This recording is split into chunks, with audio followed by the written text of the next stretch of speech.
So let me welcome everybody to this third session in the AAU APLU Accelerating Public Access to Research Data Conversation Series on building capacity and buy-in. I'm Toby Smith. I'm Vice President for Science Policy and Global Affairs at the AAU and the PI on the APARD grant, which we'll talk about, which has really supported this series and the work that we've done on accelerating public access to research. We'll move to the next slide. A few just tips as we go through the meeting about some being in the virtual meeting. First of all, remember when you're not speaking, place your microphone on mute as we go through the session. You can post questions or comments in the chat box. You can also raise your hand virtually if you have a question. And should there be any issues, we have Mira O'Malley listening in, and her email is there. So quickly take note of it. And you can, if there's any problems, you can email her with questions or any issues. Next slide. Additionally, just so people know who you are, there are some little dots in you. If you go to your video picture, and if you click on those, you can add your institutional name next to your name, and we'd like you to do that so people know what institution you are with. Next slide. I want to talk just a little bit as an introduction to the session about the objectives that we have had related to our Accelerating Public Access to Research Data Initiative, or as we call it, APARD. And that has really been, and many of you have been in the previous discussions as we worked to really look at how to accelerate public access, bring together teams of individuals from campuses in an effort to really pull together our joint AAU APLU membership to build upon the knowledge of stakeholders to develop a guide, which is the Guide to Accelerating Public Access to Research Data at Academic Institutions that we released a couple of months ago. Next slide. Just to review the guide and to give you an overview of it, we wanted it to be a resource for university administrators to accelerate access to data and to help to articulate how public access to research is aligned with the mission of the institutions we represent and how it helps to advance the science and research that our faculty conduct. It outlines various steps in how we get to creating robust data sharing systems. I'll go into more detail, I won't go into, it both provides a description, some initial actions campuses should take, as well as examples as to what's been working on specific campuses. So just a little bit more detail of how it's laid out. Part one is really about framing the campus initiatives to accelerate public access to research data. And why is public access important in the first place? Why do we care? And then how do we achieve, and one of the things to make progress is it's really going to take cultural change. So that's one of the things that the guide is aimed at helping to do is how do we achieve institutional change that supports data sharing? Part two of the guide is really, it's important for institutions to make this a priority and make it visible and to establish a plan. Part three talks about how to, steps that could be considered in implementation. So updates of the current institutional research data policy, for example, identifying research data services and expertise that is necessary for supporting public access to research data, identifying the costs that are necessary to achieve this goal, building in the capacity and skills for good research data stewardship, and also building support for amongst the faculty for embracing research and others on campus for embracing research data sharing.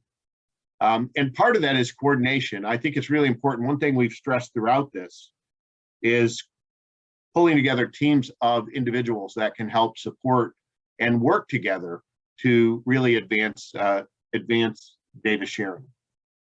So with that, I'm really pleased that today to talk about building capacity and buy-in related to data sharing on our campuses. We have a really good panel, and I'm going to turn here in a second to Heidi, Imker, who is Director of Research Data Services at the University of Illinois. She's going to serve as a moderator for today's session. But then our panelists are Lisa Johnston, who is Research Data Management Curation Lead and Co-Director of the University Digital Conservancy at the University of Minnesota. She's going to, I think, start. And then Geeta Swamy, Associate Vice President for Research at Duke University. And then Kimberly Littlefield, Associate Vice Chancellor for Research and Engagement at the University of Carolina at Greensboro, is going to conclude. So with that, I'm going to turn things over to Heidi. Heidi.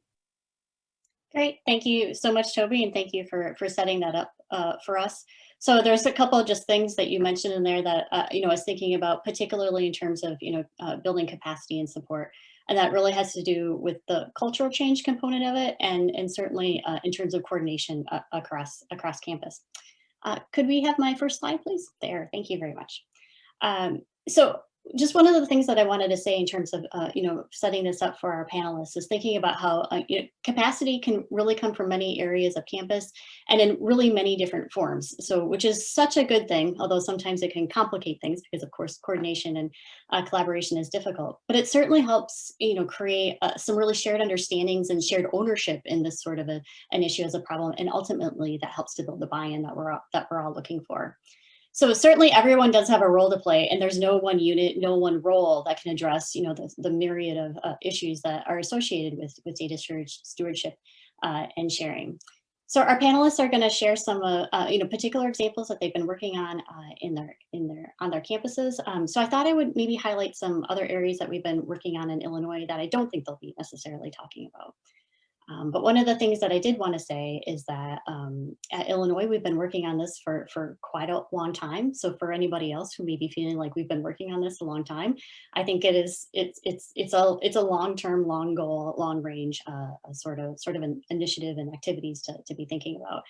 So our work at Illinois initially started in 2011 and 12, where we had an early initiative for data stewardship. That was sort of a groundswell of activity, which then resulted in data stewardship being incorporated in our strategic plan for our campus in 2013 and 2013 to 2016. That actually established the unit that I work in, which is the Research Data Service. But beyond from that moment on, it's really not so much about one unit trying to do it, but really coordinating all across campus in order to come up with that culture change and do the sorts of activities that we need. So that's included the Vice Chancellor of Research Office, the library, IT, supercomputing, our graduate college, our iSchool, and communications across campus. So next slide, please. So I thought in particular, maybe I would talk a little bit about communications and some different sort of areas across campus where this has been working. And so with the idea that we're sort of normalizing these practices and these sorts of conversations and expectations and behaviors are sort of seep into every pore and through every layer of the campus. So what I have there are three examples. So in our graduate college, we have some extremely good champions in terms of the people who work there, because they're working with graduate students every day, and they often will see them in some sort of crisis, especially as they're getting towards their thesis and dissertation, and their own data management habits have maybe broke down at that point, and they don't want to see them stressed like that. In fact, we have a really great coordinator who has a PhD in musicology, which you might not generally think of having a lot of data, but these sorts of practices and the stewardship resonates very strongly with her and her own PhD experience. And she wrote a really great series of blogs, for example, completely of her own volition, really talking to graduate students and telling them about, things that they can do to help make their PhD career, go more smoothly, and some things that she had wished she had known herself. In the second example, we spotlight researchers and their published data sets. This could happen anywhere in a lot of different venues or communication venues on campus. We do this through our data repository. It's one of our features. So we always like to have, a little bit of bio, and then we ask the researchers to answer a question about why, why they're sharing their data and what it means to them. So, and I will say we stole this idea from Penn State. So that's one thing I will say within this community, we share ideas a lot in the, ethos of sharing it all as a whole. And we want each other to be able to adopt practices that are really working across various universities. And then in this last example that I have here, it was in some ways maybe the simplest, but at kind of the highest level. So we have a campus level news bureau, which covers, all of the high level campus news. And we reached out to them for whenever they are covering any news stories that are related to research. So they always include a link to the article, when they do these stories at the bottom, and you may not be able to see it here, or you may on your screen. But we reached out to them to say, hey, when there's been data sharing as well, let's also publicize that data. So whenever there's a news story related to research and there's data that's been shared, now there's also a link to both the article and the link. So the idea here is just we're normalizing the practices. We want it to seep into everywhere. And there's so many different corners of campus where there can be different sorts of capacity and really can help buy-in at various levels there. So I'm really pleased and excited to hear about all the work that it's happening at our colleague institutions here. And I'm going to hand it over to Lisa Johnston now to talk to us about what's happening at the University of Minnesota. Thank you so much, Heidi. It's always inspirational to see the work that you're doing there in Illinois.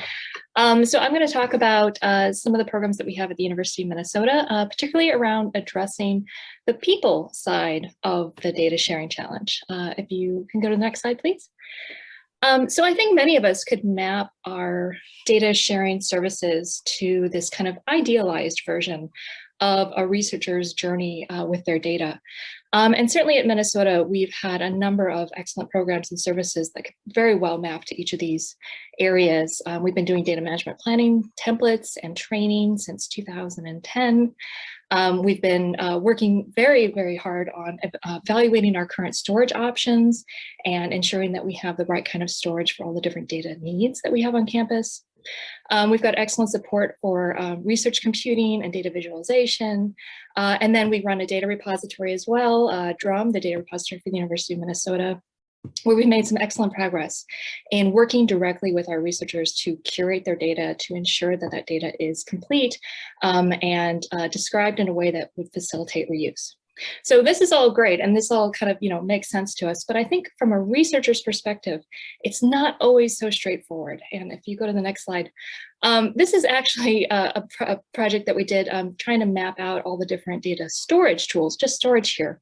And for a researcher, this is pretty typical, where they might have to go down multiple paths to find the right storage solution or the right data service, which, of course, different people and different units are all connected to those different services and service solutions. So they're really running around campus trying to figure all this out. On top of all of that, or maybe even underpinning all that, we have a data storage or data policy that also gives additional information about what the individual researcher or PI's role might be in trying to navigate this very complex system.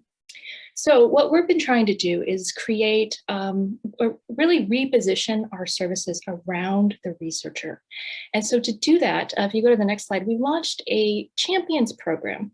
And this program brings together all of the staff at our campus that are already connected to researchers and already in a really good position to help that researcher navigate this kind of complex process. We are calling this the Research Cyber Infrastructure Champions Program.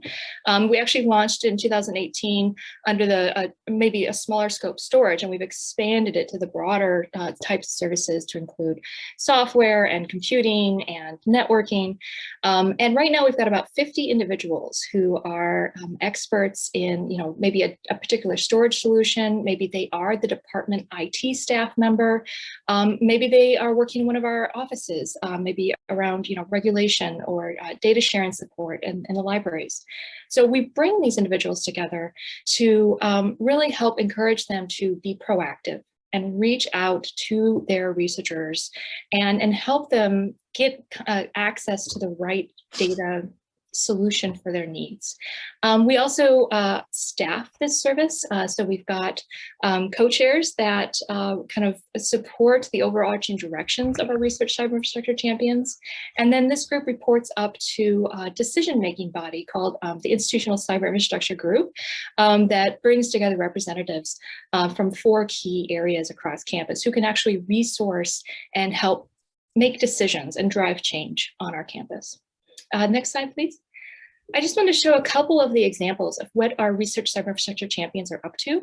One of the first things we did was launch a tool that really identifies all the different storage solutions on campus. This actually was developed at Cornell, so we are definitely sharing community, as Heidi mentioned. I think Illinois has this too, right, Heidi? But we brought together, all of the different storage tools that we have on campus, and then allow researchers to be able to navigate that and to really drill down to what might meet their needs. And one of the options is to consult with one of our RC champions.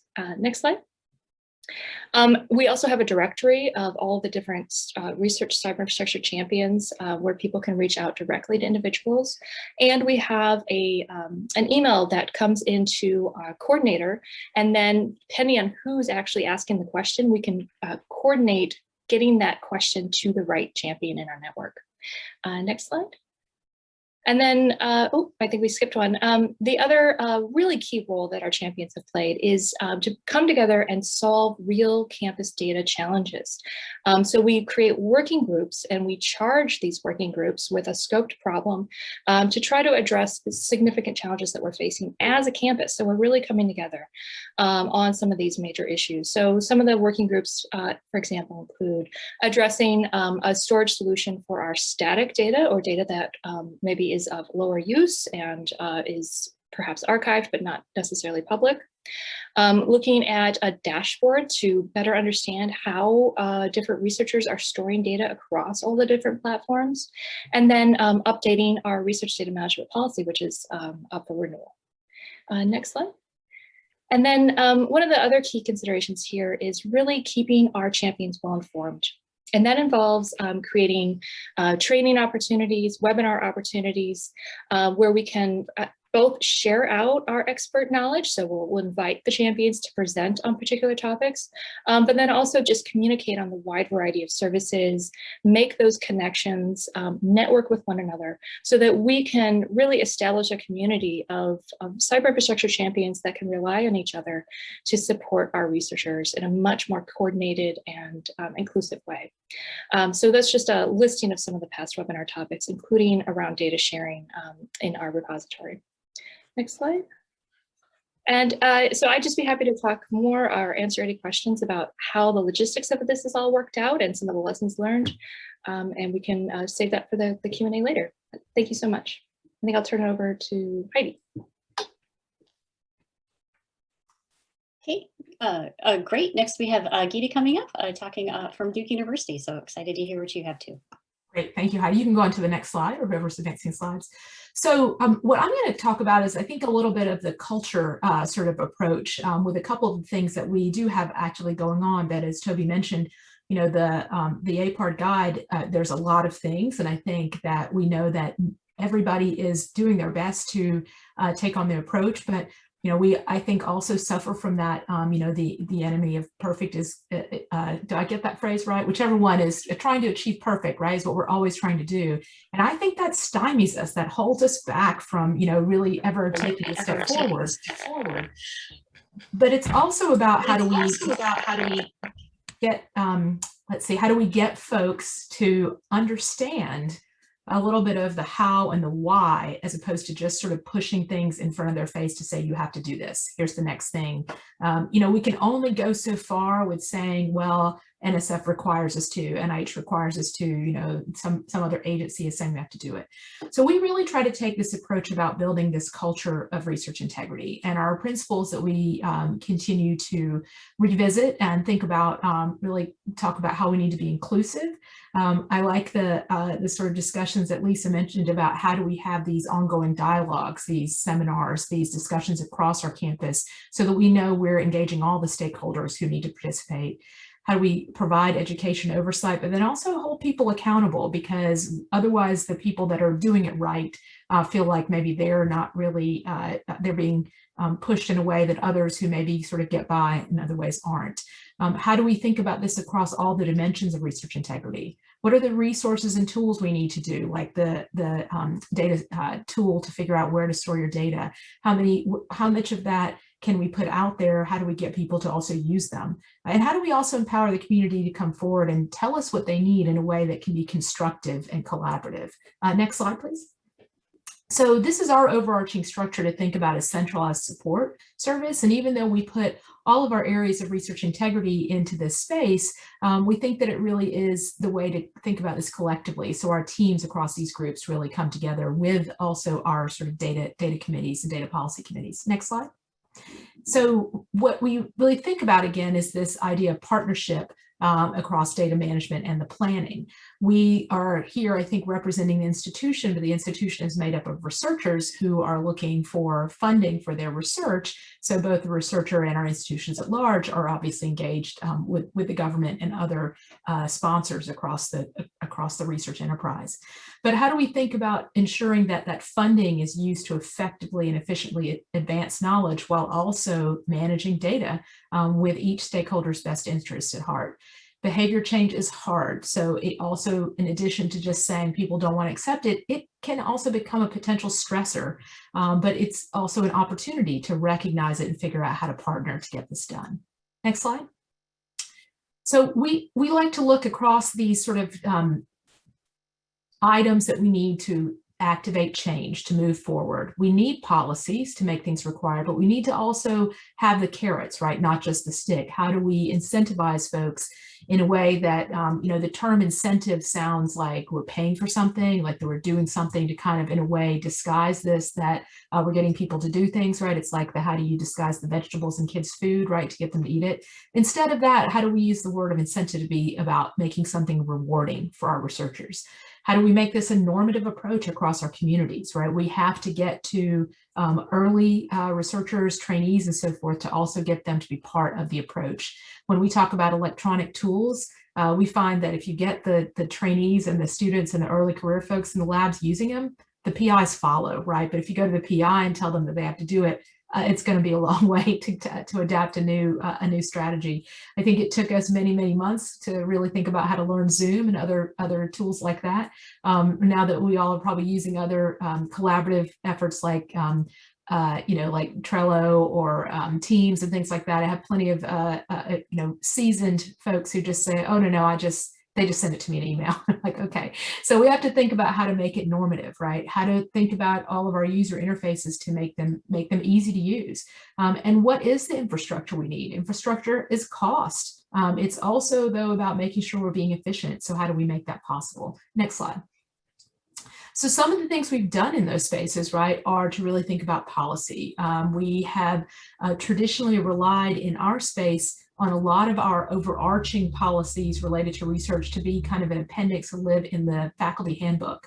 The problem with the faculty handbook is right now at Duke, it's about 400 and something pages. So whether people read it or not, right, is a good question. The other part is when you call something a faculty handbook, sounds like it's just for faculty, right? But we know that many people across our mission, across the research mission, are engaged. So we're moving that into more of a research data policy revision. How do we think about those things in rewards? We've included things related to data sharing practices as part of consideration, promotion, and tenure within the clinical sciences. How do we think about training and partnering and building support services across our communities? User interfaces from an electronic perspective, right? We have created something called our My Research Suite of tools that people can use that are often electronic, but also have people behind it, our My Research Navigators, where if you really can't figure it out, you just ping them and they get back to you within a day on what to do. And then infrastructure, which I think is on my next slide about our research quality teams. You can go to that slide. And this is something that we have done with the Office of Research Integrity, a grant that we received this past year, to think about, again, you know, our institutions across the board are we could talk about our centralized structure, but ultimately research happens in a decentralized fashion, right? They're out in buildings, on our campuses, in labs. Some of our institutions are spread across cities where we have people don't even know that they're part of the same institution. So we've created this sort of research quality structure where we have a research quality team that also includes support services along with that. And what each of the teams has done, at a minimum, has to have a research quality officer, which is actually a faculty member, and then a lead research administrator. And those individuals then feed forward into our research admin and our scientific integrity. Some of the things we've done in that space are that each unit has their own culture and accountability plan that outlines behavior and expectations of their researchers within their units. But this last year, we embarked on a data management plan guidance within each of the units. So we actually did a survey across all the units that then had subunits in it to identify what people were doing with their data. What are the tools they are using? Are they using electronic resources? Are they using paper? Who has access to this data? We have about 590 or so of those that we are collating to figure out best practices and areas for improvement so that we can help guide this along the way, meeting people where they are today with the data management requirements that are coming forward. And that way we can sort of get people to the point where they're ready. Next slide, thanks. And the other thing we're doing, for those of you who are always looking for resources from an institutional perspective, right? We all have learned with COVID that finances are tight across the board. I don't think it matters what institution you are a part of. And so we also try to look at, how do we measure the effectiveness of any of our interventions? So many of you, I'm sure, are familiar with the source survey out of the University of Illinois. And we implemented or conducted the source survey back in 2017, just within the School of Medicine, and just implemented it again campus-wide in February this year. And so we hope that we can look at various aspects to see what some of the things we've been doing over the past few years have had an impact on. But as we go forward, we want to think about that from the data management and data sharing space, right? We can put all these tools and resources forward, but are we actually moving the needle? Can we rely only on looking out in the public domain for data sharing, or how do we really need to monitor that as we go?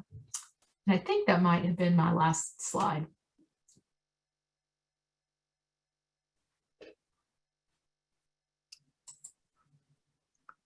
Great, thank you so much, Geeta. It was great to hear everything there. So next we have Kim, who is at the University of North Carolina in Greensboro. I believe she's loading her slides here, and we'll be up in just a second.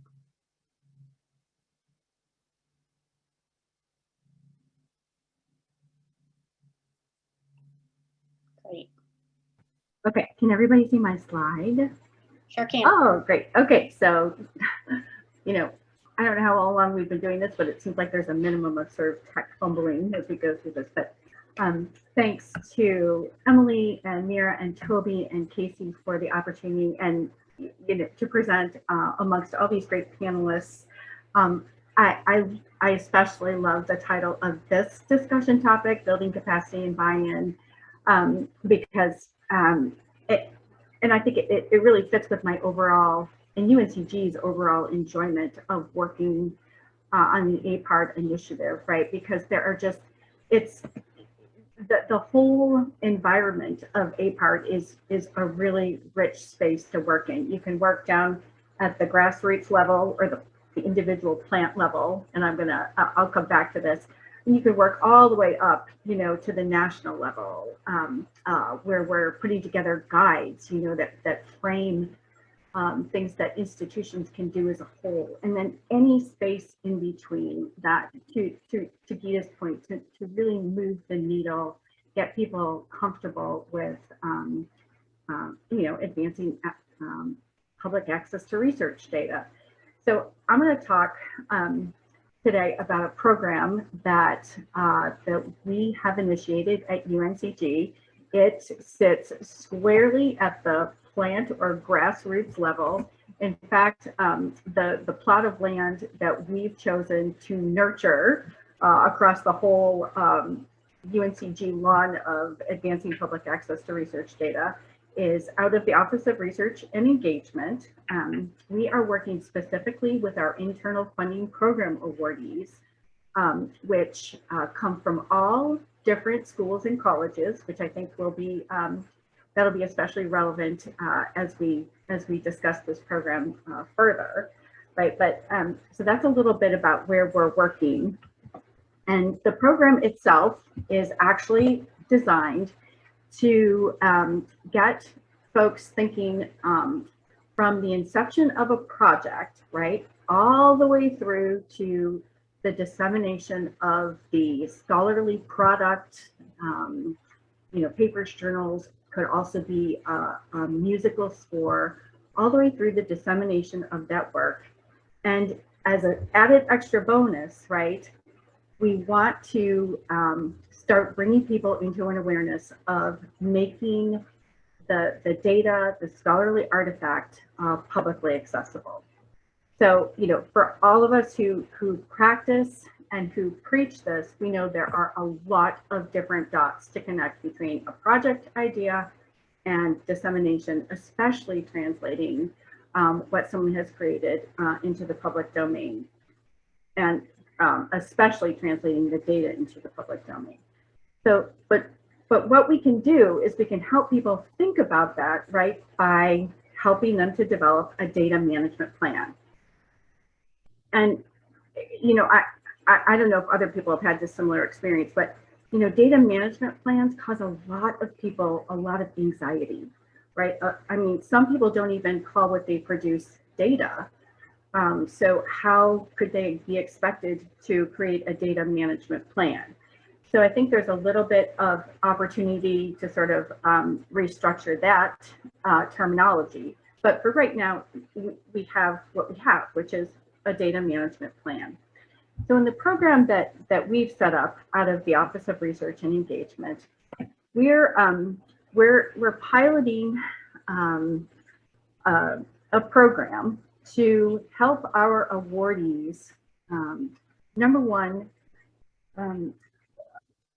come away with an awareness of all of the dots that need to be connected from the project through, the translation of the data and the scholarly artifact. And we're also building capacity for the use of a particular data or scholarly artifact management tool.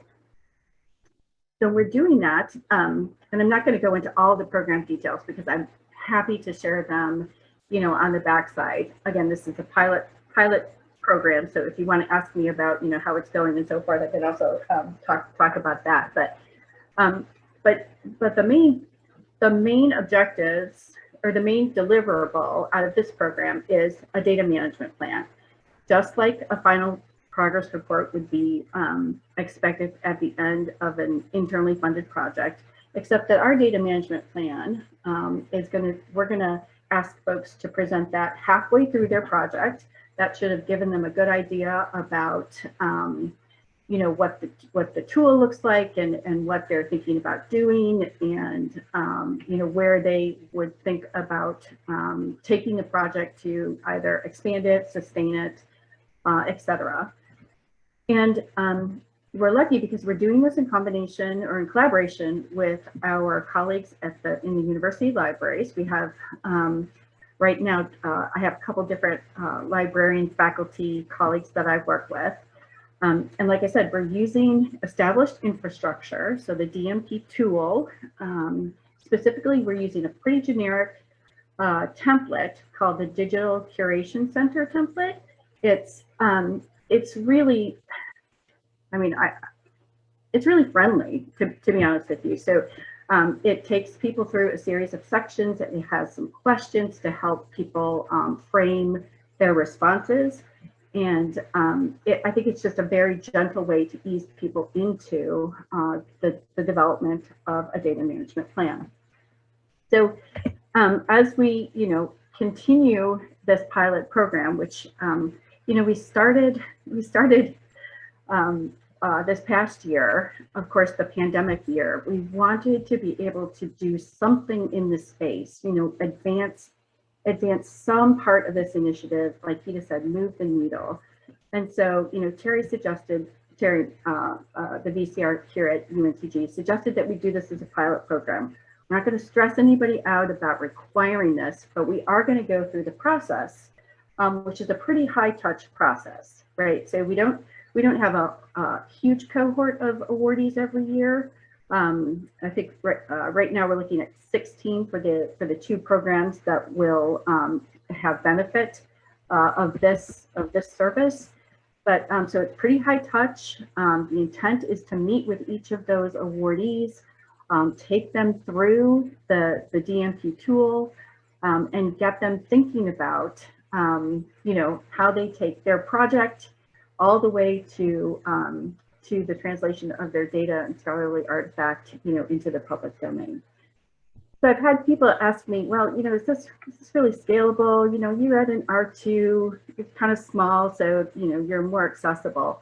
But in fact, I do think it's scalable, depending on how this goes. There may be more or less high touch aspects of it, but we hope to move this out into our schools and colleges, bring in our school and college librarian liaisons into this effort. And it's scalable in that I'm hoping we might actually get a cohort of data champions like Lisa talked about. As soon as we build capacity in one individual faculty member, I'm hoping they can follow a do one, see one, teach one model. They can teach a colleague. Then they've sort of bought into the process. And ultimately, I think this program is extensible because as many folks know who've used my DMP tool, I mean, this is sort of a sustainable platform where you can store lots of data management plans related to different projects. As a internally funded project moves on, and hopefully expands and extends, perhaps into an externally sponsored arena, that faculty member should be able to use this whole data management construct that they've developed for their internally funded project, for their externally funded proposal. So happy to talk more about the details, but that's what we're doing, and we're excited to, just push this initiative one faculty member at a time, and feed the benefits of public access to research data. So thank you.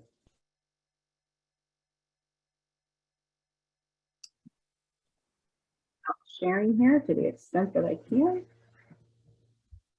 There you go. Thank you so much, Geeta.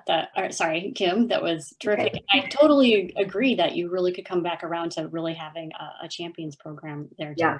Yeah. So looking at in fact, if we start there's a couple of great questions in the chat for Lisa about the champions program, and I wondered it too as you were talking about it. Could you say a little bit more about the logistics? How are you recruiting people? Is there a formal charge, and is there kind of formal terms? So how long are people serving as champions?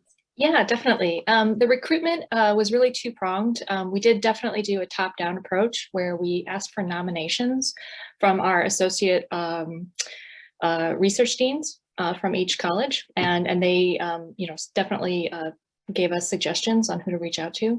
But we also had a grassroots approach where we basically just took a map of all of the different campuses and colleges and units and made sure that we had someone kind of filled into each one of those slots. And we just reached out to people through our already kind of established informal community of practice for research data management. For the onboarding piece, yeah, we definitely did a kickoff event, which was actually kicked off by our CIO and our Vice President for Research. And everyone did receive a charge from those two individuals, which also kind of added weight or lent some weight to the significance of this program. We also understood that we wanted to create incentives for people to participate, that this is something that they could put into their CV or, just we also reached out to their directors to make sure their directors were involved and understanding that they were going to be participating in this process as well. And then finally, just in terms of kicking off, we also did a really fun all-day in-person event before COVID, of course. But we had all the champions come together with a facilitated event and really talked through some of the culture change aspects here, and really got feedback from them. Many people were kind of scared about that culture change aspect that, I can't just go up to researchers and say, you have to, share your data in this way. And we really tried to alleviate some of those concerns by, talking about this as, you're just forming relationships and you're giving good information, you're giving good best practices, and you're making connections. It's not about, you're not regulating them, you're not policing them. You're being a point of contact to help them get the support they need. So that was really, really key. And hearing people's concerns really helped us kind of have that broader dialogue about their role. I think that covered it. Lisa, can you speak to term limits, or is it open-ended? Oh, sure. You know what? It is open-ended. I think the co-chairs, we have terms on the co-chairs. So we've actually already had a turnover with them for 2-year terms staggering. Great. And actually, I'm wondering about a little bit of a follow-up too, just thinking about back to kind of incentivizing. Is there any like feedback then after they have been participating in terms of, back to themselves and also maybe back to their director or their department to kind of reinforce the value of the role? Just curious. I think that's a really great idea. It's always hard to go back to that evaluation phase of the project. And I think that's a really good reminder for us to really dig back and do some satisfaction surveys around how is this program working for you? Are you, getting something out of it? And what should we be doing more? But yeah, it's a great point. I can maybe even say that a little bit from a different project that Lisa and I are working on. We just sent out some satisfaction surveys on data curation for our repository, and wow, does good feedback really help you feel good about the work you're doing and the value of it and the importance of it. So that's sort of what made me think of it. So great, thank you, Lisa. So some of the DMP work too, there's maybe to some extent maybe Gita and Kim could have different aspects of this to reply to. But Gita, some people were wondering about how you're getting access to the DMPs. Is this voluntary, or what's kind of the buy-in been like for that? Yeah, so it's a bit of a combination. So we actually, across the research quality teams, have a requirement that within those teams, within those units, they actually have to have data management plans kind of at what I would say the subunit level. So like a unit could be a whole department. If you've got a department with, like 40 faculty, that's one thing. If you got a department with like 200 faculty, it's another. And so they're not necessarily sharing it with us centrally, but they have to be readily available if we ask for them. But the other aspect too, and we use the DMP tool and have an additional guidance document that goes along with it that we've developed. And all those are available to share as well. But the other aspect too, for example, in my space in clinical research, we sometimes have developed sort of a data management plan for our group. And so it has sort of key, areas rather than by project. So then the project may have a very simple, like one pager that references the overarching data management plan and indicates, what the funding might be, what the when we think we might be considering data sharing, like what requirements might be for that. So that, we really do want to make this not burdensome and have to keep creating, if 3/4 of the data management plan is going to be the same for every project that an investigator is doing, doesn't really make a lot of sense that you have to keep repeating that as well. No, that definitely makes a lot of sense. Part of that, trying to reduce it from being a bureaucratic burden or a paper burden, for sure. Definitely. Kim, then, and there's also some questions about wondering in terms of how this might relate to some of the non-STEM disciplines. And do you want to start there? Sure. So thanks, Casey, for that question. So not only are we imagining that this structure would work for non-federally funded, or even the potential for federally funded projects, but non-STEM projects as well. So I mean, we're counting on that, right? And that's really why I made a point of saying, some people, some faculty don't call what they produce data, right? But there's still a perception that there's a body of work that goes into the development of a scholarly product, right? And the scholarly product itself is data, and all of the work all of that body of work that went into the development of that product is also work, or, you know, as a bench scientist, I would call that my data, right? That would provide the results. So we're definitely not going to try to force a square peg through a round hole by having people use the DMP tool platform. But what we are going to try to do, and I'd be happy to come back and talk about how it goes, because we're just now getting our first cohort of folks that we're going to sit with, right? And some of those faculty, and again, these were faculty who received internal funding awards that are provided by the Office of Research and Engagement. There are two different programs, but the awards, you know, go to faculty across the institution. So physical and natural sciences, social and behavioral sciences, arts and humanities, and you know, creative visual performing artists get these awards. So big comprehensive disciplined, you know, varied group of folks to work with. And one project that I'm really excited about, and you know, this faculty member is again a little bit anxious about, how am I going to get my data into a data management plan? I'm taking photographs of flowers in Emily Dickinson's garden, right, to write a book. Well, I'm like, oh, that is perfect. We can, you know, we can talk about how to organize those photographs and the notes that come with them, and you know, how to use that data management plan, you know, to extend that planning and that management process to perhaps, you know, the application of an NEH, she'd like to go for an NEH Fellows Award, right? So it may not be that NEH requires a data management plan yet, but if she says to NEH that she has, you know, she had a pilot project and she's managed all her data, and by the way, I can make my data management plan public with the use of my DMP tool, or the DMP tool, I think that's a really great capacity building, you know, show for just that program. So yes, we're counting on it for non-STEM, and like I said, I'm happy to report back as we work with people, because I'm excited to get the data about and the experience of working with folks who aren't, you know, generating numerical bench science data, right? I want to see how it goes. We're definitely, to Gita's point, we're definitely not letting the perfect interfere with the good. We were just going for it. We really wanted to do something to get people into this exciting initiative.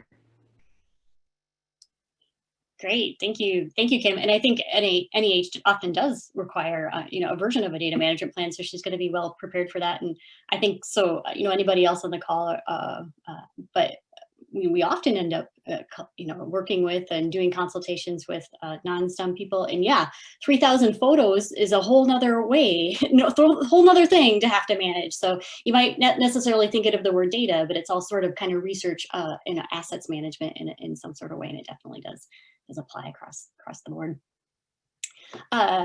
We have a question in the chat about promotion and tenure procedures, and I'm wondering, I do believe Duke has done some work around this, and I'm extremely myself eager to hear more about it. So I'm wondering if Gita would say something. Yeah, I was just going to put something in the chat so that people have it as well. Let me just send that. But we actually were in the process, so I will just say we were able to leverage an opportunity because we were in the process of updating or revising our overall P&T process. So it was kind of like, hey, this is ongoing. Can we get this in? This is part of the clinical sciences track. So we had and that was where we were moving towards. And partly it's because we revised our P&T process to have what we call it, to revise the tenure track versus what we're calling a career academic track type of thing. And so you can see here what we put in about basically supporting open science. And it's under the leadership and service area, but it isn't just kind of like a throw it in there. It can be part of the support letters. It can be, you know, raised from that perspective. The other part is, you know, looking at citations of data sharing, linking that to any DOI or to your ORCID ID, that sort of thing can be things that the individual can put into their intellectual development statement to help support that as well. Very, very good. And thanks for adding the extra information in the chat there and also the link.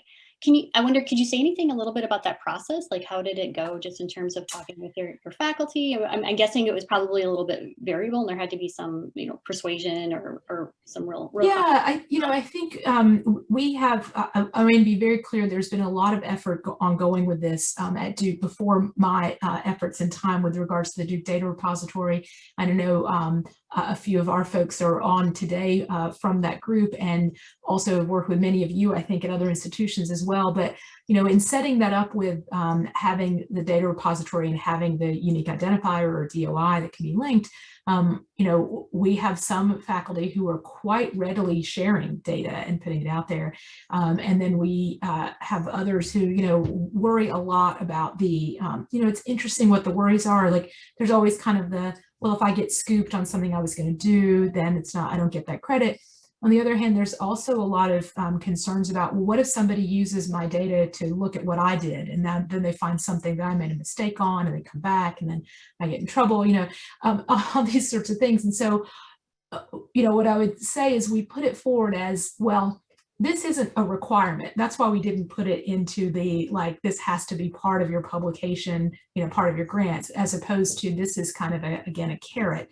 So if you do it, this can be part of your service, to the community, so to speak, and part of your commitment to public data sharing, as opposed to putting it in that, hey, it's required now. So, I think that we have seen more uptake from some than others. I think, I just published something last week that basically had a requirement from a journal that said, if you're not going to make your data public, you're going to have to provide a real rationale and justification, and that will be stated, and your contact information will be part of the journal. They tell you that up front before you submit. So, and that means you're going to get people contacting you going, I want your data. And I'm like, wow, I'd rather just put it out there for someone to use. So it wasn't as hard, I would say, at the kind of leadership kind of faculty senate type of situation and trustee level to get that through.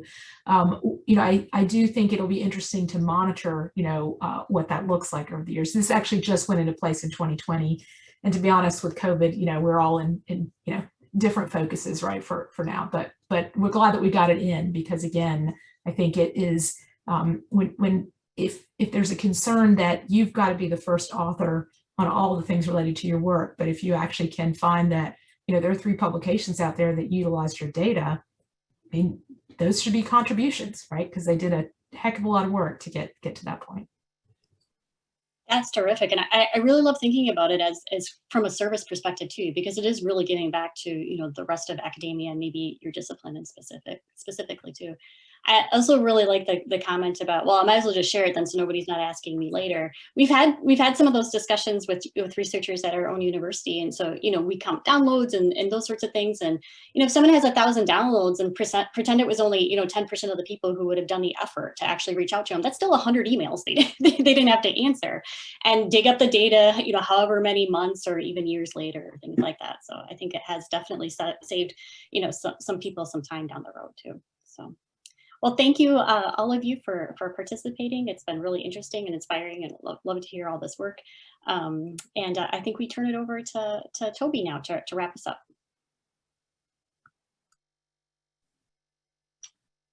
Thanks, Heidi. That was really, I think, useful, and I hope everybody got as much from it as certainly I learned something every time I'm able to participate in these sessions. And I just really want to conclude, thank everybody for joining today, and then just conclude by pointing out we have one more workshop, and that's everything we haven't solved yet. And that's going to be a little bit more open and free form. And we really want to tackle some of the things where, as we went through and developed the guide, we didn't have good answers for, or they weren't as strong of examples. And so it's going to be a little bit more open in terms of discussion, and that's why we've extended it beyond an hour to an hour and a half, because we really want people to tackle some of these tough issues that haven't got as much of attention probably haven't got as much of attention because they're the tough ones like funding, or we talked a little bit about P&T and reward structures, things like that. So look forward to that coming up next week and on May 27th, and hope you can join from 3:30 to 4:30 Eastern time and continue this conversation. So with that, thank you again all. And I want to thank the steering committee, which you see, and I won't go through everybody's name, but really appreciate all the work that's gone into both the guide and then this workshop series, and my colleagues who are on the phone with me today. Appreciate their work in pulling this all together. So with that, I hope you have a good rest of your Thursday, and hopefully we'll see you next week.